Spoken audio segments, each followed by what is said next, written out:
গ্রামের বাড়িতে, যেখানে আছে নিমন্ত্রণ।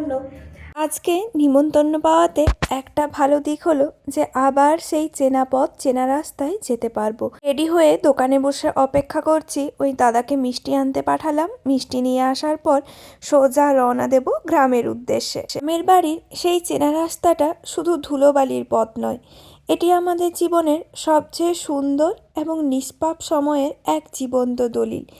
যে পথে সাইকেল দিয়ে প্রত্যেক দিন স্কুলে যাওয়া আসা হতো, সেই পথ আজ স্মৃতির এক বিশাল ক্যানভাস।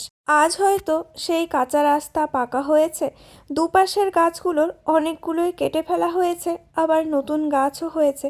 কর্মব্যস্ত নাগরিক জীবন থেকে যখন আবার সেই চেনা রাস্তায় আসা হয়, তখন মনে হয় যেন নিজের ফেলে আসা শৈশবটা রাস্তার মোড়ে দাঁড়িয়ে আজও হাতছানি দিয়ে ডাকছে। ক্লাস 10 অবধি আমি সাইকেলে করেই স্কুলে আসতাম, তবে মাধ্যমিকে ভালো রেজাল্ট করার পর বাবা স্কুটি কিনে দিয়েছিল। সাইকেলের ধীর গতি থেকে হঠাৎ স্কুটির গতি, রাস্তাটা যেন এক নিমেষে বদলে গেল।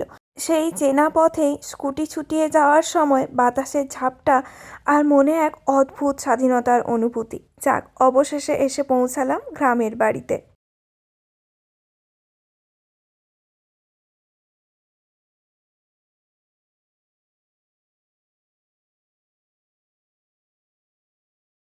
আজকে এখানে বোনের আইবুড়ো ভাতের নিমন্ত্রণ ছিল, যেখানে আমিও নিমন্ত্রিত, তাই আমিও ওর সাথে এসেছিলাম। ভাত, 5 রকমের ভাজা, ডাল, এই সমস্ত কিছু দিয়ে দুপুরের লাঞ্চটা ভীষণ ভালো সারলাম। এবারে বাইরে এসে দেখি টিয়া পাখি, আর টিয়া পাখিটা কি ভীষণ সুন্দর দেখতে, একটু একটু কথাও বলছিল জানেন।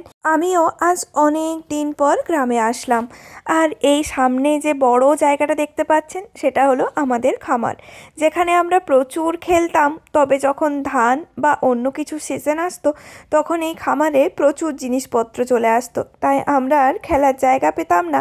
আর এখানে পুকুর, গরু, ছাগল সমস্ত কিছু নিয়ে গ্রাম কিন্তু বেশ জমজমাটি।